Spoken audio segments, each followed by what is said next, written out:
Temu Pastoral 2019 kali ini menjadi sesuatu yang spesial, karena Temu Pastoral kali ini diadakan pada bulan November. Sebelumnya, selama bertahun-tahun, Tepas diadakan pada bulan Januari.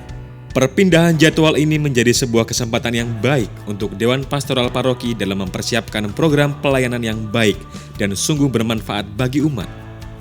Kevikepan Semarang menjadi gelombang ketiga dalam penyelenggaraan Tepas 2019 ini, yaitu pada tanggal 25 November hingga 27 November.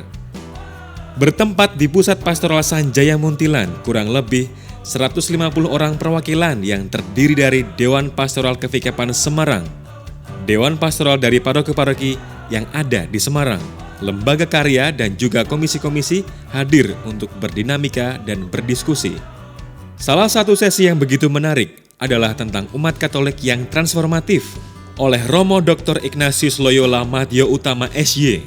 Romo Madyo mengemukakan bahwa transformasi harus dimulai dari hal yang paling mendasar. Bagi orang Katolik, salah satu dasar yang bisa membentuk transformasi diri adalah perayaan Ekaristi. Kita semua tahu bahwa perayaan Ekaristi merupakan puncak dan sekaligus sumber kehidupan gereja. Tetapi yang sering terjadi adalah bahwa perayaan Ekaristi sering tidak memberikan daya ubah bagi kehidupan kita, kehidupan gereja dan masyarakat kita. Mengapa demikian? Saya khawatir bahwa kebanyakan dari kita hanya melihat perayaan Ekaristi sebagai apa yang kita lakukan di dalam gereja selama 1 jam atau 1/4 jam.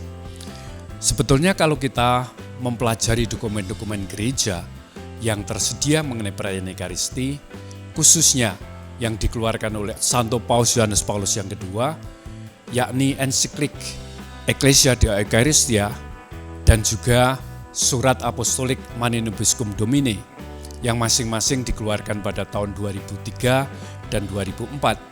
Di sana dikatakan bahwa perayaan Ekaristi sebetulnya terdiri dari 3 bagian yang satu sama lain tidak boleh dipisahkan, dan kalau ada salah satu yang dilupakan, maka perayaan Ekaristi menjadi tidak utuh dan tidak mempunyai daya ubah.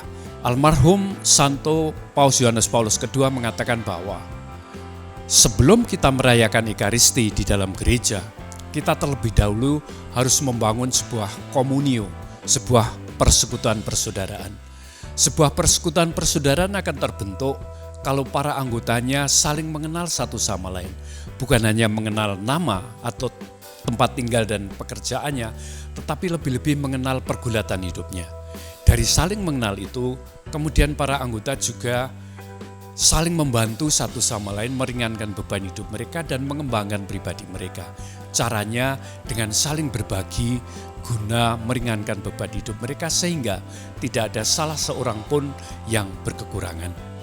Nah, setelah itu diupayakan, orang baru pergi ke gereja untuk merayakan Ekaristi. Di dalam perayaan Ekaristi itulah kemudian orang akan mengalami bahwa apa yang mereka perjuangkan sebelum orang pergi ke gereja mengalami puncaknya ketika Yesus sendiri memberikan hidupnya untuk kebaikan semua orang. Banyak orang juga berpikir bahwa setelah perayaan Ekaristi tugasnya sudah selesai. Santo Paus Yohanes Paulus II mengingatkan kepada kita bahwa perayaan Ekaristi belum selesai karena ketika kita menerima komuni, kita menerima Yesus sendiri dengan segala impiannya, nilai-nilai kehidupan yang dulu ia perjuangkan. Oleh karenanya, setelah merayakan Ekaristi, kita perlu menjadi pribadi-pribadi dan komunitas yang ekaristik. Hal itu dapat dilakukan dengan melakukan 4 hal. Pertama, dimanapun kita berada, kita perlu menjadi pelopor diwujudkannya persekutuan persaudaraan yang sejati. Yang kedua, dimanapun kita berada, kita perlu menjadi pelopor diwujudkannya perdamaian.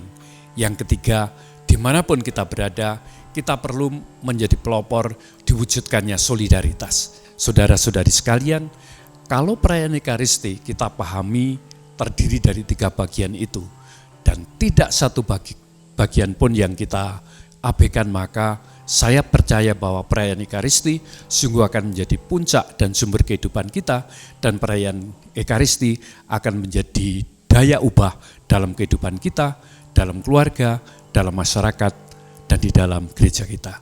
Sekian dan terima kasih.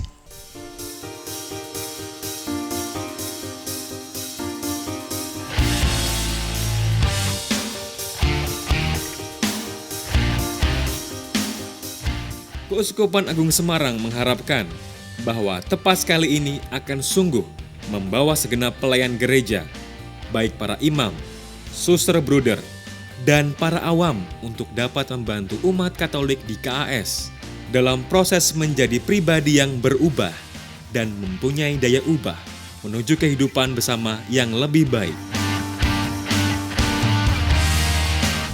Salam Komsos KAS, yang jauh jadi dekat, yang dekat semakin akrab.